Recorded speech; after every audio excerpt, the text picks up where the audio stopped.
यहाँ के महाराष्ट्र के साबिक़ा चीफ मिनिस्टर जनाब अशोक राव चौहान साहब ने कहा कि उनका ख़ानदान पिछले 70 साल से नांदेड़ की खिदमत कर रहा है। और फिर अशोक राव साहब ने ये भी कहा कि नरेंद्र मोदी जो है, क्या कहा उनको, मोदी को कहा कि वो बहुत बड़ा इंजन है और अपने आप को उन्होंने कहा कि मैं छोटा इंजन हूं। मैं जरा देख के बोलता हूं क्या बोले मोदी।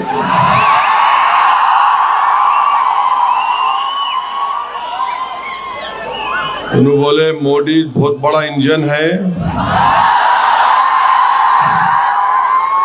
नहीं, मोदी इस मुल्क का बड़ा पावर हाउस बोले, फडणवीस बोले महाराष्ट्र का देवा भाव कथे, और मैं छोटा इंजन हूं। अशोक राव फिर मैं क्या हूं?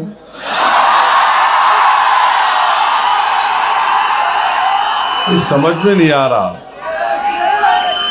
उनको पावर हाउस, उनको देवा भाव, मैं छोटा इंजन। अशोक राव साहब, आप हमको कमतर मत समझो। आप भूल गए बरसों पहले यहीं से मजलिस के अरकान बल्दिया कामयाब हुए थे नांदेड़ शहर से। मगर आपको बताना ये चाह रहा हूं कि अशोक राव साहब खुद कह रहे हैं कि 70 साल से हमारा परिवार नांदेड़ की खिदमत कर रहा है। तो उन्होंने कैसी खिदमत की? देगलूर के इलाके में कोई तरक्याती काम अंजाम नहीं दिया गया। आप जानते हैं कचरे के अंबार हैं, ड्रेनेज लाइन चौक हो जाती, रोड वाइडनिंग नहीं हुई, और फिर उस पे सोने पे सुहागा जो है, सत्तार साहब जो अशोक राव की कमी थी उसको लाके ये सूरेज ट्रीटमेंट प्लांट यहाँ ला के डाले। अगर इतना काम करे तो उन्होंने आराम से बोलना था मैं पूरा कर दिया। मगर देवेंद्र फडणवीस जान चुके कि अशोक राव से नहीं होता मजलिस को रोकना, या मजलिस का मेयर बन रहा है इंशाअल्लाह ताला। इसीलिए देवेंद्र फडणवीस आ गए। अशोक राव बोले नहीं होता, अरे भाई ये शेरवानी आ गया हैदराबाद से, परेशान कर रहा है। अशोक राव जान लिए कि इनके पास जो लोग इनसे दूर थे सब करीब आ गए, 70 से आ गए, सब आ गए। हमारे पुराने साथी भी आ गए। वाकई में इन लोगों को देखकर मुझे बड़ी खुशी भी हुई, और मैं अल्लाह से दुआ करूंगा कि हम लोग अपनी ज़िंदगी का ये सफ़र जब तक अल्लाह ज़िंदा रखेगा, हम मजलिस की कामयाबी के लिए और नांदेड़ को मजबूत करने के लिए वफ़ करेंगे इंशाअल्लाह। कॉल रिकॉर्डिंग चल रही है अशोक राव की,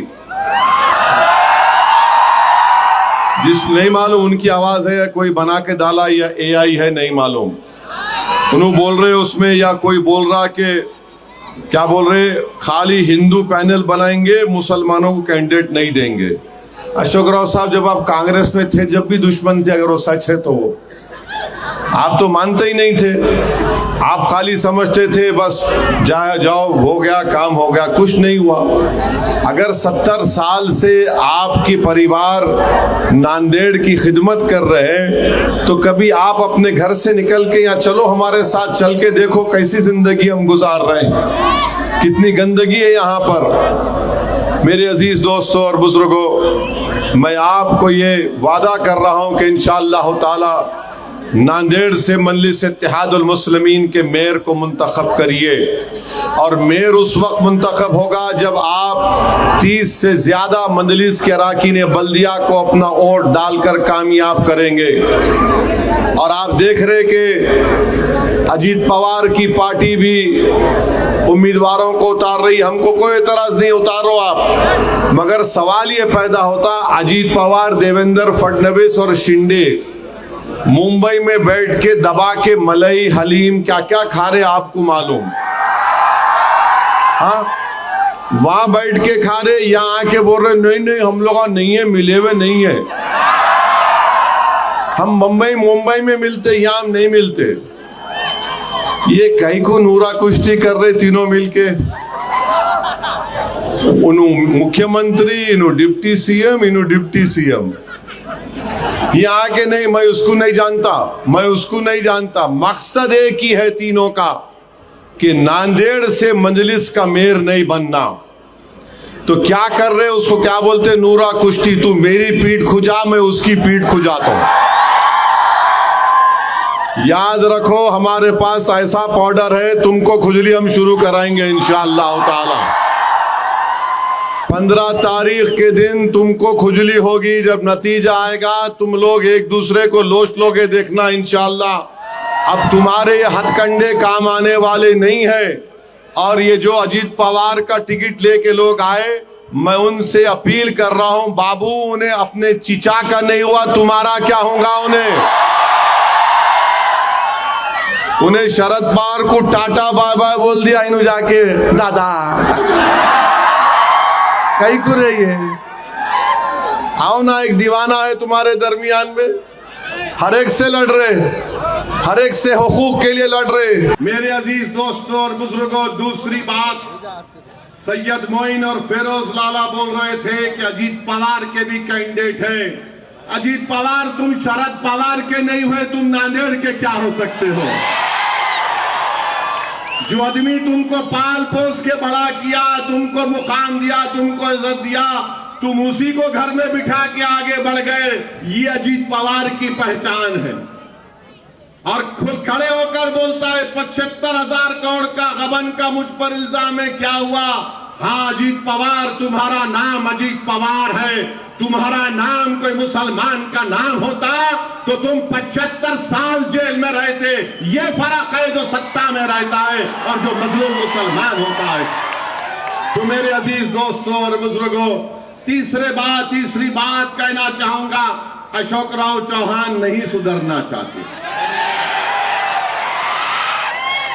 नहीं समझना चाहते। अशोक राव साहब, आपको क्या एक मंत्री पद भी नहीं दिए मोदी। इतना कर रहे आप उनके लिए, कम से कम मिनिस्टर ऑफ स्टेट तो बनाते आपको। आप तो महाराष्ट्र के मुख्यमंत्री थे। हाँ, ये और बात है कि आदर्श स्कैम में आपको इस्तीफा देना पड़ा। आपको कम से कम नरेंद्र मोदी आपको कुछ तो दे देते। आप तो मराठा लीडर हैं, नांदेड़ के हैं। आपको तो चाय में से नरेंद्र मोदी चाय तो पिलाए, मगर चाय से तो मक्खी को निकाल के बाजू कर दिया आपको। अशोक राव साहब, ऐसा क्यों कर रहे आप यहां पे भी खेल रहे, वहां पे भी खेल रहे, इधर भी खेल रहे। देखिए, खेल महंगा पड़ जाएगा 15 तारीख को आपको इंशाअल्लाह होता है। ये नांदेड़ की आवाम बहुत बाखबर और होशियार आवाम है। जब आप मुख्यमंत्री थे तो यहां से मजलिस के कितने 13 कारपोरेटर कामयाब हो गए थे। आप बहुत कोशिश किए। और जब यहीं से महाराष्ट्र में अगर मजलिस की मकबूलियत का आगाज हुआ तो आपकी दुआओं और आपके इत्तेहाद से हुआ था। आपने मजलिस के कैंडिडेट को यहां से कामयाब किया।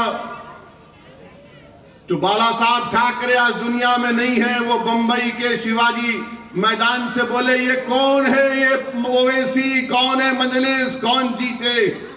तो हमने कहा अभी तो शुरुआत है, बंबई तक जाएंगे और बंबई तक गए अल्हम्दुलिल्लाह।